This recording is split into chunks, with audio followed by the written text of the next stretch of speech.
अस्सलाम वालेकुम dear students. तो नाइन्थ क्लास की कंप्यूटर की जो न्यू बुक है हमने स्टार्ट की हुई है और चैप्टर 1 आज हमने यहाँ से पढ़ना है टाइप्स ऑफ सिस्टम। इससे प्रीवियस जितने टॉपिक्स हैं उनको हम प्रीवियस लेक्चर्स में डिस्कस कर चुके हैं। तो स्टूडेंट्स, अगर आप मेरे चैनल लर्न विद आसिफा पर फर्स्ट टाइम आए हैं तो इसको सब्सक्राइब और वीडियो को लाइक ज़रूर कर दीजिएगा। 2025 का जितना आपका न्यू सिलेबस है उसमें आपको physics, chemistry, bio, computer, math, English, Islamiat, Urdu आपके तमाम सब्जेक्ट्स के लेक्चर्स मिल जाएंगे। अवेलेबल हैं, सेपरेट प्लेलिस्ट बनी हुई है जिसमें डिफरेंट टीचर्स पढ़ा रहे हैं, तो आप बाकी सबसे भी फ़ायदा उठा सकते हैं। तो अब स्टूडेंट्स, आज का जो हमारा टॉपिक है ना, ये है टाइप ऑफ सिस्टम्स। अब यहाँ पे हमने इस टॉपिक को पढ़ना है, तो यहाँ पे मैंने साथ साथ जो इम्पोर्टेंट कॉन्सेप्ट्स हैं उनको लिखा भी है और साथ साथ मैं आपको बताऊंगी भी। बेसिकली सिस्टम की दो टाइप्स होती हैं, नेचुरल सिस्टम और आर्टिफिशियल सिस्टम। ये दो सिस्टम्स हमने यहाँ पे पढ़ने हैं। फिर हम नेचुरल सिस्टम की आगे मजीद कुछ टाइप्स हैं, बुक में 4 types, physical, chemical, biological and psychological system, इन चारों को भी पढ़ेंगे। तो स्टूडेंट्स, बुक में जो जो लाइनें करनी है साथ वो भी बताऊंगी और प्रॉपर जो मैंने एक इस तरह से नोट्स फॉर्म में साथ साथ लिखा हुआ है उसको भी मैं एक्सप्लेन कर दूंगी। Systems can be broadly categorised into 2 types, यानी कि सिस्टम ब्रॉडली का मतलब होता है बड़े पैमाने पर। सिस्टम की सिर्फ 2 ही टाइप्स आती हैं। जैसे मैं आपको आसान लफ्जों में समझाऊं, फिजिक्स में आपने पढ़ा है ना, एनर्जी की 2 बड़ी किस्में होती हैं। कौन सी? काइनेटिक एनर्जी और पोटेंशियल एनर्जी। फिर आगे काइनेटिक एनर्जी की मुख्तलिफ किस्में आ जाती हैं, फिर पोटेंशियल एनर्जी की। लेकिन बड़ी तो 2 ही किस्में हैं ना, वो कौन सी हैं? काइनेटिक और पोटेंशियल। इसी तरह सिस्टम की अगर बात की जाए तो सिस्टम की भी 2 बड़ी कैटेगराइज जो किया गया है, 2 बड़ी टाइप्स हैं। वो कौन कौन सी हैं? Natural and artificial system. तो सिस्टम की 2 बड़ी टाइप्स हैं, कौन कौन सी? नेचुरल और आर्टिफिशियल सिस्टम। अब स्टूडेंट्स देखें, नेचुरल सिस्टम की डेफिनेशन मैंने यहाँ लिखी है, इसकी करेक्टरिस्टिक्स भी लिखी हैं, लेकिन पहले मैं आपको आसान लफ्ज़ में बताऊँ कि नेचुरल सिस्टम होता क्या है। देखिए, नेचुरल सिस्टम का मतलब कुदरती सिस्टम जो अल्लाह ताला की तरफ से पहले से मौजूद है। जैसे कि हमारी गलेक्सी है, यहाँ मैं ना, यहाँ बुक पे एग्जांपल्स बनी हुई है, जैसे आपको नज़र आ रहा होगा नेचुरल सिस्टम गलेक्सी। अब एक गलेक्सी के अंदर क्या क्या चीज़ें आ जाती हैं, इसमें हमारा सन है, सोलर सिस्टम है सारा, सन, मून, डिफरेंट प्लैनेट्स, ये सारी चीज़ें जो ग्रेविटी के ऊपर मौजूद हैं।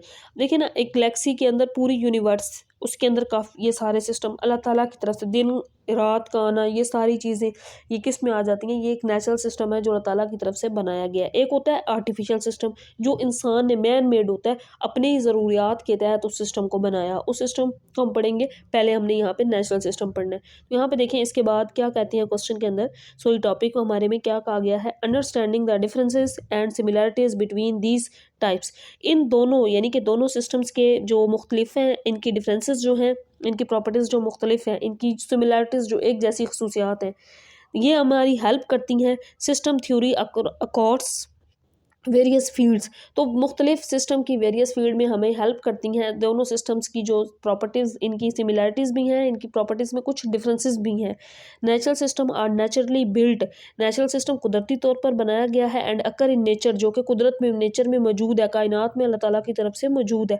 विदाउट ह्यूमन इंटरवेंशन, तो यानी कि ह्यूमन की उसमें कोई मुदाखलत, इंटरवेंशन नहीं है। वाइल आर्टिफिशियल सिस्टम, ये दोनों की बेसिकली डेफिनेशन आ जाती है। तो artificial system are created by humans, जो ह्यूमन की तरफ से बनाया गया है, to fill specific needs or purposes, जो उसके स्पेसिफिक जो नीड्स हैं, ज़रूरियात हैं, ख़ास मकासद हैं, उनको पूरा करने के लिए इंसान ने खुद बनाया। अब देखिए, नेचुरल सिस्टम में आप ये एग्जाम्पल कर सकते हैं, गैलेक्सी का सिस्टम, ये सारा क्या होता है? ये नेचुरल सिस्टम होता है। स्क्रू गेज है, वर्नियर कैलिपर है, इस तरह के डिफरेंट ऐसे सिस्टम्स हैं जो इंसान मेजरमेंट्स के लिए ना, चीज़ों की मेजरमेंट करने के लिए, screw gauge, meter rods, stopwatch, ये सारी चीज़ें इंसान ने खुद बनाई। तो ये आर्टिफिशियल सिस्टम में आ जाती हैं। अब स्टूडेंट्स, यहाँ तक जो चीज़ें हमने पढ़ी हैं ना, पहले इसको मैं आपको शॉर्ट फॉर्म में बताती हूँ। आपने क्या करना है, सिस्टम को कैटेगराइज किया गया 2 बड़ी टाइप्स में, वो कौन कौन सी? नेचुरल सिस्टम और दूसरा आर्टिफिशियल सिस्टम।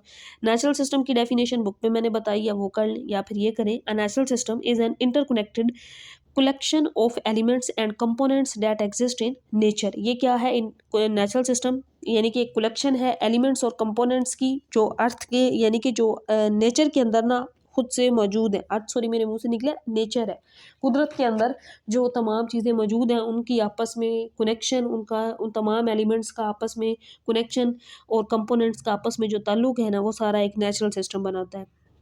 आगे हम देखेंगे कि इन कंपोनेंट्स का कैसे ताल्लुक है, जैसे पानी बनता है हाइड्रोजन और ऑक्सीजन, कंपोनेंट्स के साथ रिलेशन, उनके इंट्रैक्शंस, उनकी इंटरकनेक्शंस, ये सारी चीज़ें हमने आगे पढ़नी भी है। नेक्स्ट हमारे पास करैक्टरिस्टिक्स है, तो बड़ा ही इंपॉर्टेंट कॉन्सेप्ट है, समझिएगा इसको। नेचुरल सिस्टम की करैक्टरिस्टिक्स क्या होती हैं? देखिए, एबिलिटी टू सेल्फ रेगुलेट, इसके अंदर एबिलिटी होती है ये खुद से, जैसे देखिए हमने पौधा लगाया ना, पौधे ने बढ़ना तो खुद है ना, खुद ब खुद पौधा बढ़ेगा ना। आप बीज बो देते हैं तो बीज से पौधा खुद ब खुद बनता है। फसल है तो यह उसको खाद दे दिया, पानी दे दिया, लेकिन वो फसल अल्लाह ताला की तरफ से बढ़नी होती है, कुदरत का एक निज़ाम होता है। इंसान से इंसान का ही पैदा होना, एक बनना इंसान का, तो ये कुदरती अमल होता है ये सारा। इसमें एबिलिटी होती है कि ये सेल्फ रेगुलेट करता है, खुद ब खुद बढ़ता है। अडेप्टेशन, यानी कि ये चीज़ों को माहौल के मुताबिक खुद ब खुद अपने अंदर अडॉप्ट कर लेता है। Nature is not man made, nature जो है वो इंसान की तरफ से नहीं बनाई गई, वो कुदरत अल्लाह ताला की तरफ से ही बनाई गई। ये इसकी सारी करैक्टरिस्टिक्स आ गई। इसके बाद स्टूडेंट्स हमने नेचुरल सिस्टम की टाइप्स पढ़नी है। 4 टाइप्स है हमारे पास। Physical system, number 2 is chemical system, number 3 is biological system and number 4 is psychological system.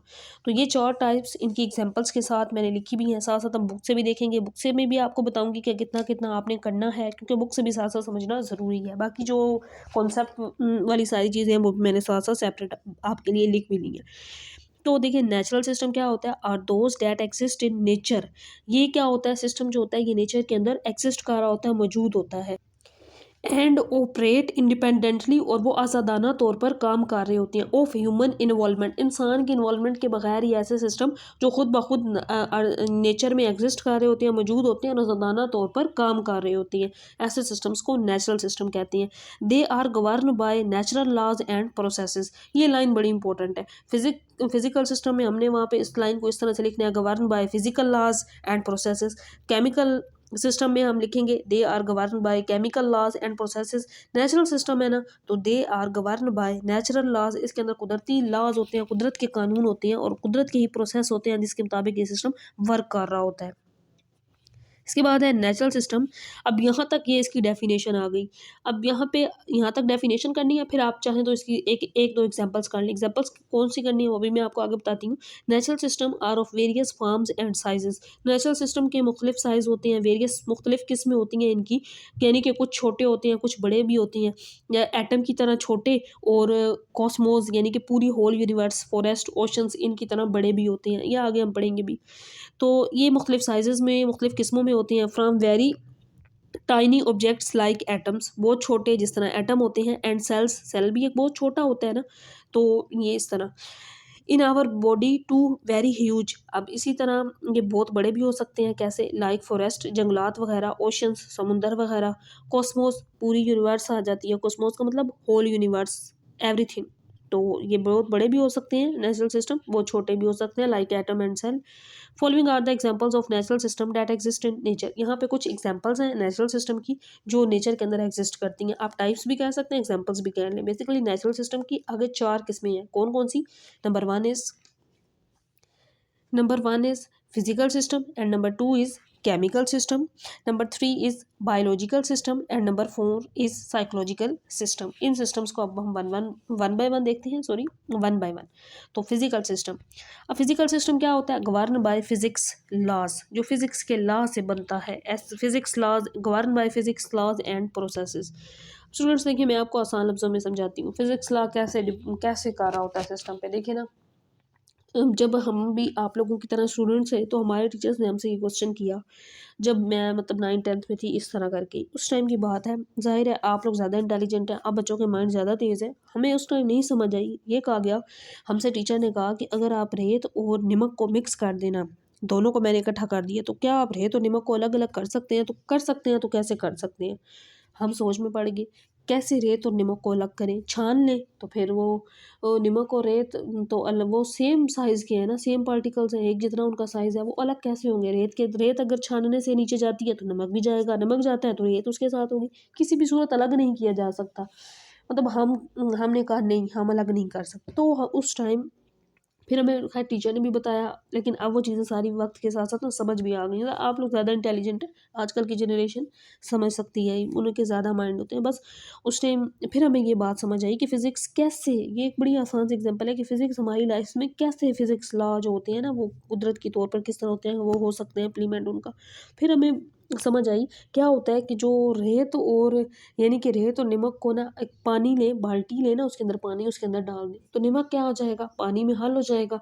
बाकी जो पानी है बाल्टी से वो सारा गिरा दें, तो बाकी क्या रह गई, रेत रह गई ना सिर्फ। मतलब नमक पानी में हल हो गया, नमक को ख़त्म कर दिया हमने, तो अलग तो हो गए ना। बेसिकली ये मतलब है, इसके पीछे फिजिक्स यूज हुई, फिजिक्स के लॉज को अप्लाई किया गया। तो बेसिकली यही सिस्टम होती हैं जो नेचुरल कुदरती तौर पर होती हैं। Physical systems are compose of physical components. ऐसे सिस्टम जो फिजिकल कंपोनेंट से बनाए जाते हैं and govern by the laws of physics.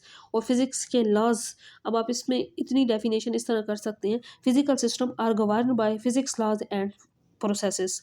They include things ranging from subatomic particles. अब इनके अंदर मुख्तलिफ तरह की चीज़ें हो सकती हैं, लाइक अटामिक पार्टिकल्स एटम्स हो सकते हैं, planet, stars, galaxies and Cosmos. ये सारी चीज़ें फिजिकल सिस्टम में। फिजिकल मतलब जो हम एक होती है ना, फिजिकल होती है जैसे कोई भी हमारे पास सामने चीज़ हो, फिजिक्स, वो उसको हम फिजिकल चीज़ कहते हैं। कि फिजिकल का मतलब ऐसी चीज़ें जिनका जिस्मानी वजूद मौजूद होता है, जिस्मानी वजूद। तो इसमें ये कहा गया है कि ये चीज़ें शाम मुश्तमिल होती हैं। मतलब इन चीज़ों में क्या क्या इंक्लूड होता है, एटॉमिक पार्टिकल्स, छोटे छोटे छोटे एटम्स के पार्टिकल्स, इलेक्ट्रॉन, प्रोटॉन, न्यूट्रॉन से लेकर कॉस्मोस, गैलेक्सी, स्टार्स, तमाम चीज़ें इसके अंदर आ जाती हैं फिजिकल सिस्टम में। अब यहाँ तक तो इसकी डेफिनेशन हो गई। अब स्टूडेंट्स इसकी एग्जांपल जो है ना, मैं आपको आसान लफ्ज़ों में यहाँ से समझाती हूँ, फिर हम बुक से भी करते हैं। फिजिकल सिस्टम में क्या करते हैं, ये सिस्टम गवर्न होता है लॉज ऑफ फिजिक्स से। जैसा कि फॉर एग्जांपल एटम किस पर मुश्तमिल होता है ना, उसके अंदर एक छोटे छोटे एटॉमिक पार्टिकल्स होते हैं, इलेक्ट्रॉन, प्रोटॉन और न्यूट्रॉन। तो ये इलेक्ट्रॉन, प्रोटॉन और न्यूट्रॉन क्या बनाते हैं, जब इन पे फिजिक्स के लाज अप्लाई होते हैं तो ये हाइड्रोजन बनाते हैं। ये इसकी एग्जांपल आ गई। अगर हम यहाँ से समझें तो यही चीज़ उसने यहाँ पे एग्जांपल बताई है। Physical systems like any kind of matter, कोई भी मादा हो सकता है, इमर्ज फ्राम द इंट्रैक्शंस। अब इंट्रैक्शन का मतलब किसी भी चीज़ का इंट्रैक्शन दूसरी चीज़ के साथ। अब देखिए मादा, उसका इंट्रैक्शन इलेक्ट्रॉन्स के साथ, प्रोटॉन्स के साथ, न्यूट्रॉन के साथ, सब एटॉमिक पार्टिकल के साथ इंट्रैक्शन होता है, which are govern by electric and atomic forces. उस पर इलेक्ट्रिक और एटॉमिक फोर्सेज लग रही होती हैं। For example hydrogen gas. अब बेसिकली इसके बाद आप ना यहाँ से करेंगे, डेफिनेशन करने के बाद ना यहाँ तक करेंगे। फॉर एग्जाम्पल हाइड्रोजन गैस है ना, इस फॉर्म्ड बाय, कैसे बनती है, इलेक्ट्रॉन, प्रोटॉन एंड न्यूट्रॉन को जब कंबाइन किया जाता है तो कौन सी गैस बन जाती है, हाइड्रोजन गैस बन जाती है। Following the rules of physics and natural process, उस पे नेचुरल प्रोसेस के यानी कि फिजिक्स के रूल्स, लॉज अप्लाई किए जाते हैं, तो इलेक्ट्रॉन, प्रोटॉन, न्यूट्रॉन से एक हाइड्रोजन गैस बन जाती है। तो ये फिजिकल सिस्टम में आ जाता है। तो बेसिकली यहाँ से यहाँ तक डेफिनेशन, और उसके बाद आपने यहाँ से यहाँ तक ये इसकी एग्जाम्पल करनी है। सो स्टूडेंट्स, आपको इस टॉपिक की समझ आ गई होगी फिजिकल सिस्टम की। इसमें हमने ये देखा कि फिजिकल सिस्टम क्या होता है, कि physical system govern by physics laws पे ये गवर्न कर रहा होता है, और उनके प्रोसेसेस पे। अब ये किस तरह से होते हैं, जैसे देखें ना, फिजिक्स के पीछे सारी क्या है, एटम है। बेसिकली एटम कैसे बनता है, इलेक्ट्रॉन, प्रोटॉन, न्यूट्रॉन से। जब ये सारे पार्टिकल्स मिलते हैं तो एक मॉलिक्यूल बना देते हैं। ये फिर बिल्डिंग ब्लॉक्स होते हैं डिफरेंट कंपोनेंट्स का, ये आगे मुख्तलिफ चीज़ें बना देती हैं। जैसे इलेक्ट्रॉन, प्रोटॉन मिलकर हाइड्रोजन गैस बना देती हैं। यही हाइड्रोजन गैस आगे हमने केमिकल प्रोसेस में, केमिकल सिस्टम में देखना है, ये ऑक्सीजन के साथ केमिकल रिएक्शन करके वाटर बना देती है। तो ये सारे एक प्रोसेस होते हैं जो पहले से मौजूद हैं, लेकिन ये है कि इंसान उनमें उसको अपने हिसाब से देख के उसमें मतलब इंसान, जैसे मैं आपको सिंपल सी बताऊं कि वेदर सिस्टम है ना, इंसान उसको देख के बता सकता है कि ये वेदर उस दिन का इतना होगा। उसमें इंसान की इन्वॉल्वमेंट नहीं है। इंसान बारिश हो, गर्मी, धूप ला नहीं सकता, वो कुदरत की तरफ से होता है। बट इंसान उसको बता सकता है कि हाँ ये सिस्टम ऐसे है, वेदर सिस्टम इस तरह वर्क करता है। बेसिकली ये सारे कंपोनेंट्स, एटम वगैरह, ये सारी चीज़ें कुदरत की तरफ से हैं। जस्ट ये है कि इंसान उनको ज़रूरत के मुताबिक देख लेता है कि हमें उससे अवेयरनेस मिल जाती है। उसके अंदर कुदरत ही सारा ये काम कर रही होती है। इसके बाद स्टूडेंट्स हमारे पास केमिकल सिस्टम है। मुख्तसर लफ्ज़ों में बताऊं तो केमिकल सिस्टम में क्या होता है, लॉज ऑफ केमिस्ट्री होते हैं। अब यहाँ पे क्या होता है, उनके दरमियान इंट्रैक्शन और रिएक्शंस होते हैं। जैसे हाइड्रोजन और ऑक्सीजन रिएक्ट करके वाटर बनाते हैं, ये एग्जांपल। यही सारी चीज़ें अब इस पैराग्राफ के अंदर है, मुख्तसर फॉर्म में मैंने बता दी हैं। अब यहाँ पे इसको देखते हैं कैसे। Chemical system involve substances. Chemical system जो होता है ये सब्सटेंसेस को इन्वॉल्व कर रहा होता है।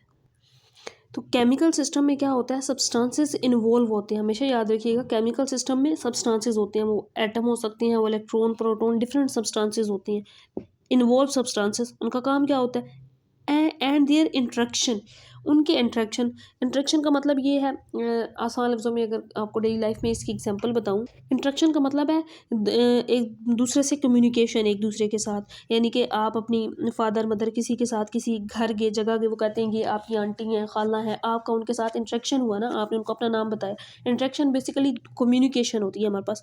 नेक्स्ट है हमारे पास ट्रांसफॉर्मेशन। ये सारा कुछ किसका हो रहा है? सब्सटेंसेस इन्वॉल्व हो रहे हैं, उनके इंट्रैक्शन हो रहे हैं, उनसे नई चीज़ें बन रही हैं। ट्रांसफॉर्मेशन का मतलब होता है न्यू शेप, प्रोसेस होता है, न्यू शेप बनती है उससे। एंड रिएक्शंस, और उनके दरमियान रिएक्शंस होते हैं स्किन के, सब्सटेंसेस के। वो substances atom, electron, proton, neutron different हो सकते हैं, मुख्तलिफ तरह के सब्सटेंसेस हो सकते हैं। They are govern the laws of chemistry, ये केमिस्ट्री के लॉज से बनते हैं। अब जैसा कि हमने यहाँ पढ़ा था ना, chemical system govern by laws of physics, sorry chemical system है तो लॉज ऑफ केमिस्ट्री, फिजिक्स में लॉज ऑफ केमिस्ट्री पढ़ा था। And they are chemical processes.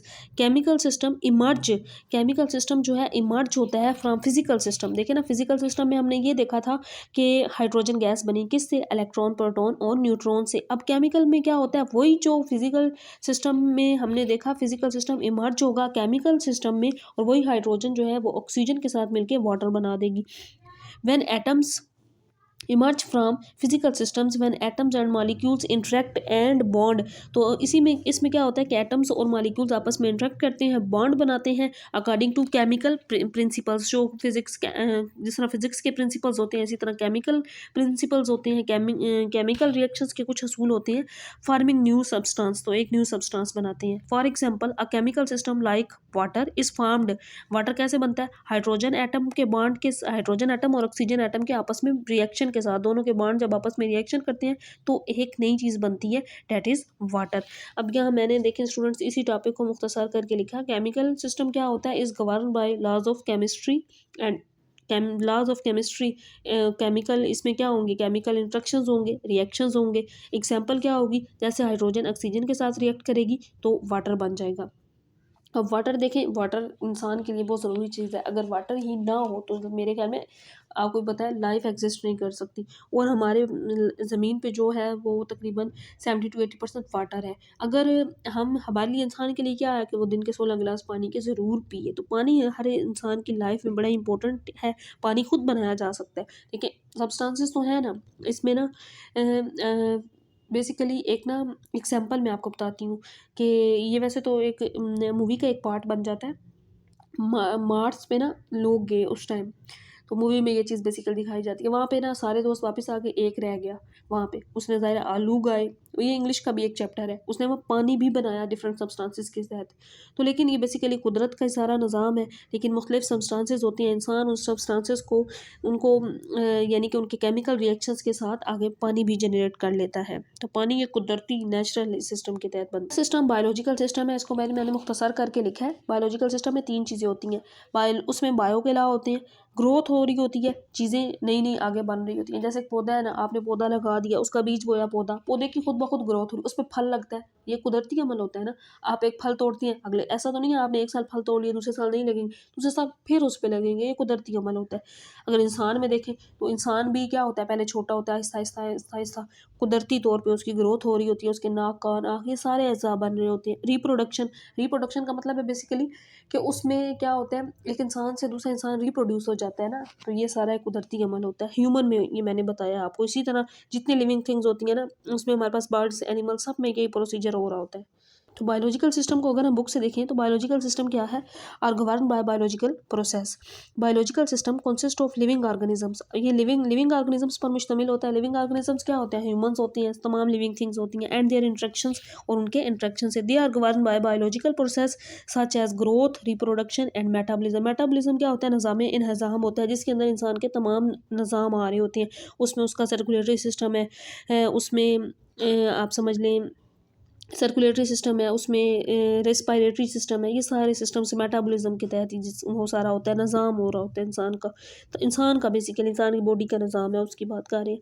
Biological system emerge from, अब इसमें वही बायोलॉजिकल सिस्टम में जैसे हमने देखा केमिकल सिस्टम में फिजिकल सिस्टम आया, फिजिक्स में हमने देखा ना फिजिकल सिस्टम में हाइड्रोजन बनी, वही हाइड्रोजन केमिकल रिएक्शन करके ऑक्सीजन के साथ वाटर में चेंज हो गई।